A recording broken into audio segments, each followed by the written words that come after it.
Chapter 16. The alarm clock went off, jerking Martin out of sleep with a suddenness that would have given headache to one with less splendid constitution. Though he slept soundly, he awoke instantly, like a cat, and he awoke eagerly, glad that the 5 hours of unconsciousness were gone. He hated the oblivion of sleep. There was too much to do, too much of life to live. He grudged every moment of life sleep robbed him of. And before the clock had ceased its clattering, he was head and ears in the wash-basin, and thrilling to the cold bite of the water. But he did not follow his regular program. There was no unfinished story waiting his hand, no new story demanding articulation. He had studied late, and it was nearly time for breakfast. He tried to read a chapter in Fisk, but his brain was restless, and he closed the book. Today witnessed the beginning of the new battle, wherein for some time there would be no writing. He was aware of a sadness akin to that with which one leaves home and family. He looked at the manuscripts in the corner. That was it. He was going away from them, his pitiful, dishonored children that were welcome nowhere. He went over and began to rummage among them, reading snatches here and there, his favorite portions. The Pot he honored with reading aloud, as he did Adventure. Joy, his latest born, completed the day before and tossed into the corner for lack of stamps, won his keenest approbation. "I can't understand," he murmured. "Or maybe it's the editors who can't understand. There's nothing wrong with that. They publish worse every month. Everything they publish is worse. Nearly everything, anyway." After breakfast, he put the typewriter in its case and carried it down into Oakland. "I owe a month on it," he told the clerk in the store. "But you tell the manager I'm going to work, and that I'll be in a month or so to straighten up." He crossed on the ferry to San Francisco and made his way to an employment office. Any kind of work, no trade, he told the agent, and was interrupted by a newcomer, dressed rather foppishly, as some working men dress who have instincts for finer things. The agent shook his head despondently. "Nothing doing, eh?" said the other. "Well, I got to get somebody today." He turned and stared at Martin, and Martin, staring back, noted the puffed and discolored face, handsome and weak, and knew that he had been making a night of it. "Looking for a job?" the other queried. "What can you do?" "Hard labor, sailorizing, run a typewriter, no shorthand, can sit on a horse, willing to do anything and tackle anything," was the answer. The other nodded. "Sounds good to me. My name's Dawson, Joe Dawson, and I'm trying to scare up a laundryman." "Too much for me." Martin caught an amusing glimpse of himself ironing fluffy white things that women wear. But he had taken a liking to the other, and he added, "I might do the plain washing. I learned that much at sea." Joe Dawson thought visibly for a moment. "Look here, let's get together and frame it up. Willin' to listen?" Martin nodded. "This is a small laundry up country. Belongs to Shelley Hot Springs. Hotel, you know. 2 men do the work, boss and assistant. I'm the boss. You don't work for me, but you work under me. Think you'd be willin' to learn?" Martin paused to think. The prospect was alluring. A few months of it, and he would have time to himself for study. He could work hard and study hard. "Good grub, and a room to yourself," Joe said. That settled it. A room to himself, where he could burn the midnight oil unmolested. "But work like hell," the other added. Martin caressed his swelling shoulder muscle significantly. "That came from hard work." "Then let's get to it." Joe held his hand to his head for a moment. "Gee, but it's a stem winder. Can hardly see. I went down the line last night. Everything, everything. Here's the frame-up. The wages for 2 is 100 and board. I've been drawing down 60, the second man 40. But he knew the biz. You're green. If I break you in, I'll be doing plenty of your work at first. Suppose you begin at 30 and work up to the 40. I'll play fair. Just as soon as you can do your share, you get the 40. I'll go you, Martin announced, stretching out his hand, which the other shook. Any advance for railroad ticket and extras? I blew it in, was Joe's sad answer, with another reach at his aching head. All I got is a return ticket. And I'm broke when I pay my board. Jump it, Joe advised. Can't. Owe it to my sister. Joe whistled a long, perplexed whistle and racked his brains to little purpose. I've got the price of the drinks, he said desperately. Come on, and maybe we can cook up something. Martin declined. Water wagon? This time Martin nodded, and Joe lamented. Wish I was. But I somehow just can't, he said in extenuation. After I've been working like hell all week, I just got to booze it up. If I didn't, I'd cut my throat or burn up the premises. But I'm glad you're on the wagon. Stay with it. Martin knew of the enormous gulf between him and this man, the gulf the books had made, but he found no difficulty in crossing back over that gulf. He had lived all his life in the working-class world, and the camaraderie of labor was second nature with him. He solved the difficulty of transportation that was too much for the other's aching head. He would send his trunk up to Shelley Hot Springs on Joe's ticket. As for himself, there was his wheel. It was 70 miles, and he could ride it on Sunday and be ready for work Monday morning. In the meantime, he would go home and pack up.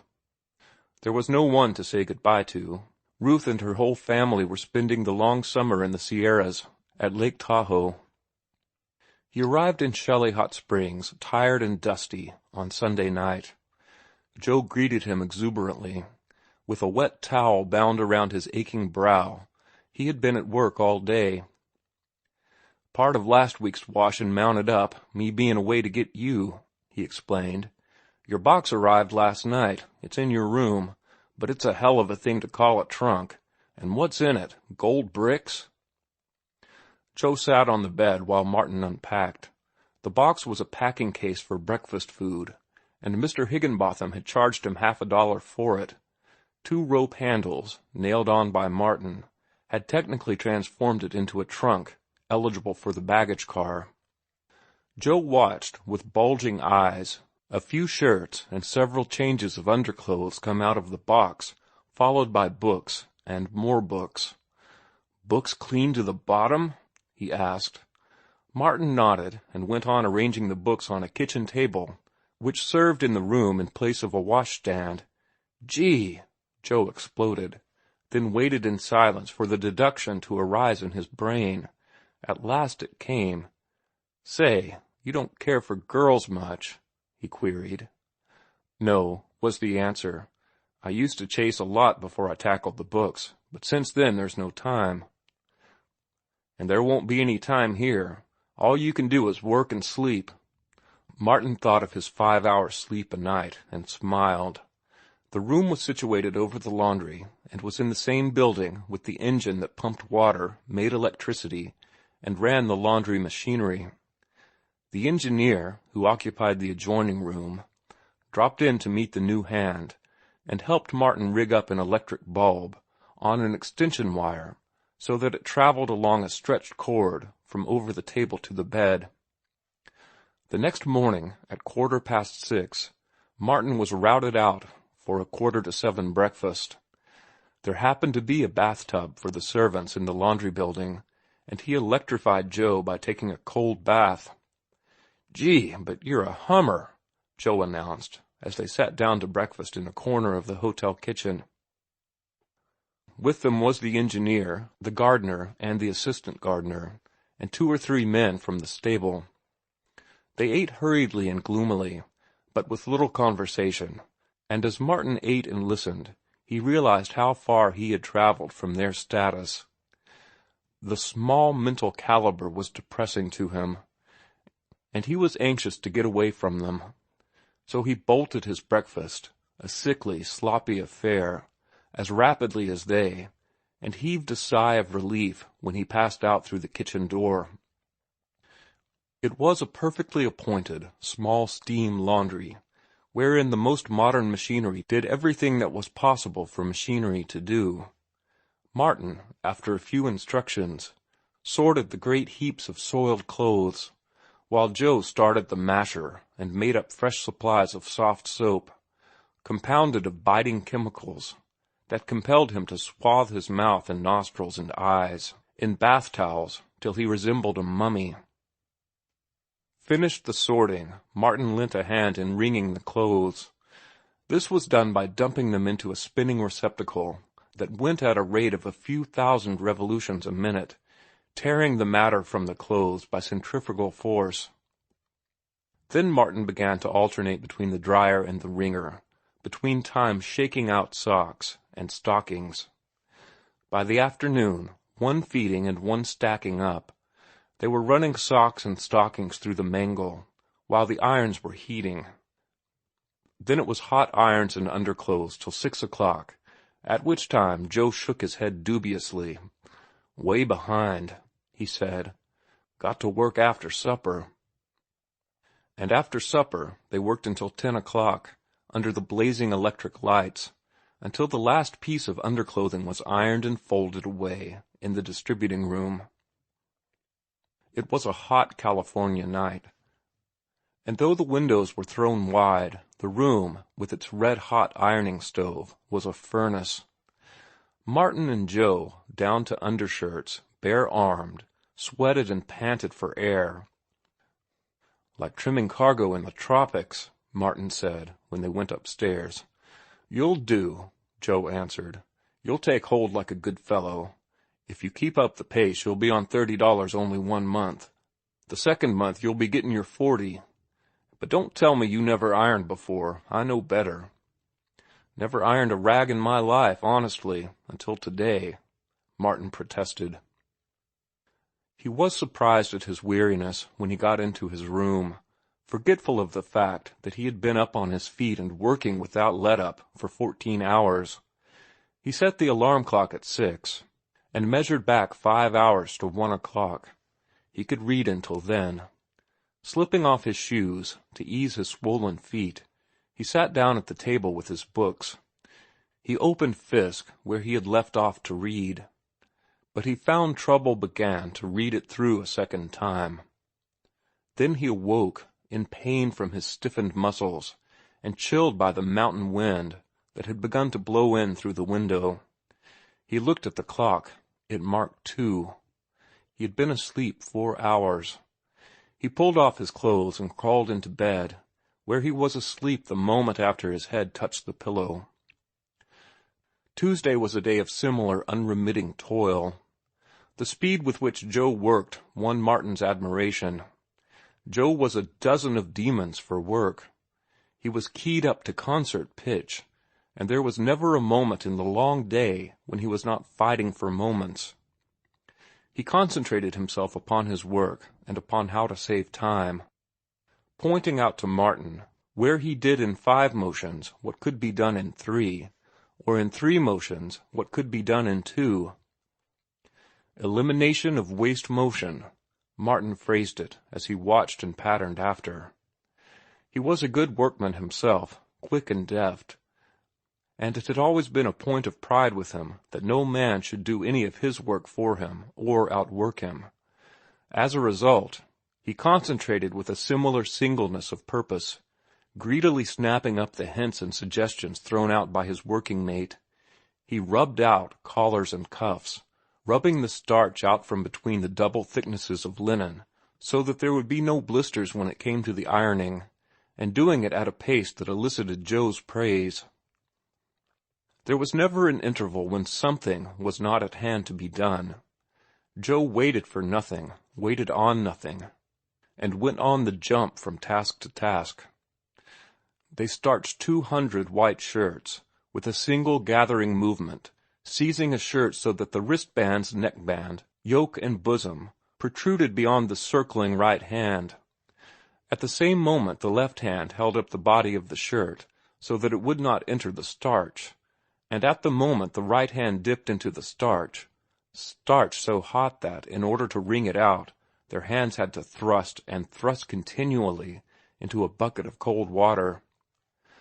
And that night they worked till 10:30, dipping fancy starch, all the frilled and airy delicate wear of ladies. "Me for the tropics and no clothes," Martin laughed. "And me out of a job," Joe answered seriously. "I don't know nothing but laundrying. And you know it well. I ought to. Began in the Contra Costa in Oakland when I was 11, shaking out for the mangle. That was 18 years ago, and I never done a tap of anything else. But this job is the fiercest I ever had. Ought to be one more man on it at least. We work tomorrow night. Always run the mangle Wednesday nights. Collars and cuffs." Martin set his alarm, drew up to the table, and opened Fisk. He did not finish the first paragraph. The lines blurred and ran together, and his head nodded. He walked up and down, batting his head savagely with his fists, but he could not conquer the numbness of sleep. He propped the book before him, and propped his eyelids open with his fingers, and fell asleep with his eyes wide open. Then he surrendered, and, scarcely conscious of what he did, got off his clothes and into bed. He slept 7 hours of heavy, animal-like sleep, and awoke by the alarm, feeling that he had not had enough. "Doing much readin'?" Joe asked. Martin shook his head. "Never mind. We got to run the mangle tonight, but Thursday we'll knock off at 6. That'll give you a chance." Martin washed woolens that day by hand in a large barrel with strong soft soap, by means of a hub from a wagon wheel, mounted on a plunger pole that was attached to a spring pole overhead. "My invention," Joe said proudly. "Beats a washboard and your knuckles, and besides, it saves at least 15 minutes in the week, and 15 minutes ain't to be sneezed at this shebang." Running the collars and cuffs through the mangle was also Joe's idea. That night, while they toiled on under the electric lights, he explained it. "Something no laundry ever does except this one, and I got to do it if I'm going to get done Saturday afternoon at 3 o'clock. But I know how, and there's the difference. Got to have the right heat, right pressure, and run 'em through 3 times. Look at that." He held a cuff aloft. "Couldn't do it better by hand or on a tiler." Thursday, Joe was in a rage. A bundle of extra fancy starch had come in. "I'm going to quit," he announced. "I won't stand for it. I'm going to quit it cold. What's the good of me working like a slave all week, a-savin' minutes, and then a-comin' and ringing in fancy starch extras on me? This is a free country, and I'm to tell that fat Dutchman what I think of him. And I won't tell him in French. Plain United States is good enough for me.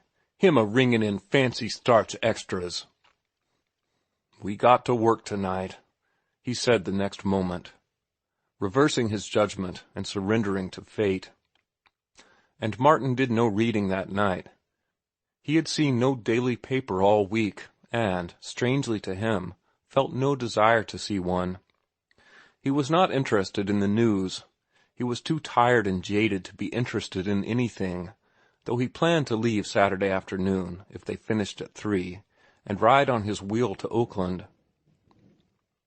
It was 70 miles, and the same distance back on Sunday afternoon would leave him anything but rested for the second week's work.